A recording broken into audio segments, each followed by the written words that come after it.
ఇంట్లో ఉన్న బంగారాన్ని విడిపించి ఆ రోజు ఆన్లైన్ రేటుకే మేము కొంటాం. Sharma gold company. నమస్తే, వెల్కమ్ టు సుమన్ టీవీ. నేను మీ సుమన్ టీవీ ఉషా. 2025 సంవత్సరానికి సంబంధించి 12 రాసుల వారు అసలు ఏ విధంగా ఉండబోతుందో ప్రత్యేకించి అడుగుతూ ఉంటుంటారు. ఎస్పెషల్లీ 12 నెలల్లో కనుక మనం చూస్తే ఏ నెల కలిసి వస్తూ ఉంటుంది, వ్యాపారంలో కావచ్చు, సంతానంలో కావచ్చు, లేదంటే వివాహానికి సంబంధించి కావచ్చు, పెట్టుబడులు పెట్టొచ్చా, సంతానం విషయంలో ఈ టైంలో మేము డెసిషన్ తీసుకోవచ్చా, వివాహానికి సంబంధించి మేము అప్రోచ్ అవ్వచ్చు అని అడుగుతూ ఉంటుంటారు. అండ్ దాంతోపాటు రిలేషన్షిప్ ఎవరైతే భార్యాభర్తలు ఉంటుంటారో మాకు ఏ విధంగా ఉంది, ఒడిదుడుగులు కనిపిస్తూ ఉన్నాయి అని మాట్లాడే వాళ్ళు ఉంటూ ఉంటారు. సో సంవత్సరాంతం ఏ విధంగా ఉండబోతుంది, ఏ విషయాలలో జాగ్రత్తలు వహించాలి, పెట్టుబడులు ఏ నెలలో పెడితే కలిసి వచ్చే అంశాలు ఉన్నాయి అన్న విషయాలపైన మనతో పాటు జంధ్యాల లతా గారు ఉన్నారు. ఆవిడని అడిగి తెలుసుకుందాం. నమస్తే లతా గారు. నమస్తే అమ్మ. 2025 వృశ్చిక రాశి వరకు అసలు ఏ విధంగా ఉండబోతుంది అంటారు? ప్రత్యేకించి సంవత్సరాంతం కనుక మనం చూసుకుంటే కొన్ని నెలలు కలిసి రావు అని చెప్తూ ఉంటుంటారు. అలా ఏమన్నా ఉందా వీళ్ళకి బాగా కలిసి వచ్చే నెల మాట్లాడదాం. ఎందుకంటే సాధారణంగా చాలామంది ఏమనుకుంటారంటే మనం చెప్పే రాశి ఫలితాలన్నీ కూడా గ్రహాలను బట్టే చెప్తూ ఉంటాం కనుక కలిసి వచ్చే నెలలతోటి మాట్లాడామనుకోండి, కలిసి రాని నెలల గురించి వీళ్ళ ఆలోచన ఎక్కువ చేస్తారు. వృశ్చిక రాశి వారి పద్ధతి అది.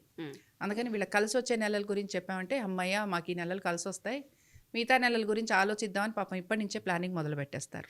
మిగతా రాసులు వాళ్ళు చేసినా చెయ్యకపోయినా కొన్ని రాసులు మనం చెప్పుకున్నాం కదా, వీళ్ళు ముందర నుంచే జాగ్రత్త పడాలి అని. ఆ పడే రాసులు ఎవరు, జాగ్రత్త పడే రాసులు ఎవరు అని అంటే వృశ్చిక రాశి వాళ్ళే.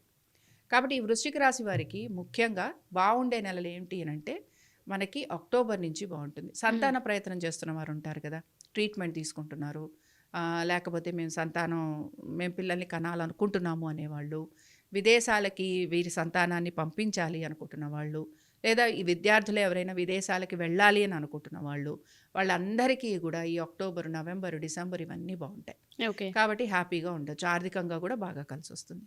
మరి ఇప్పుడు బాగుండని నెలల సంగతి ఏమిటి అని అంటే, ఎందుకు బాగుండవు అనంటే స్టాండ్ స్టిల్ పొజిషన్ అనమాట. మనకేం మార్పు కనిపించటం లేదు, ఎక్కడా కూడా ఉన్న పొజిషన్ నుంచి పెద్ద మార్పులు ఏమీ లేవు. మ్యాక్సిమం టు మ్యాక్సిమం వచ్చే మార్పు ఏమిటి, ఏమైనా ఇంటర్నల్ చేంజెస్ రావాలే తప్ప వేరే పెద్ద చేంజెస్ అంటూ ఏమీ కనిపించట్లేదు.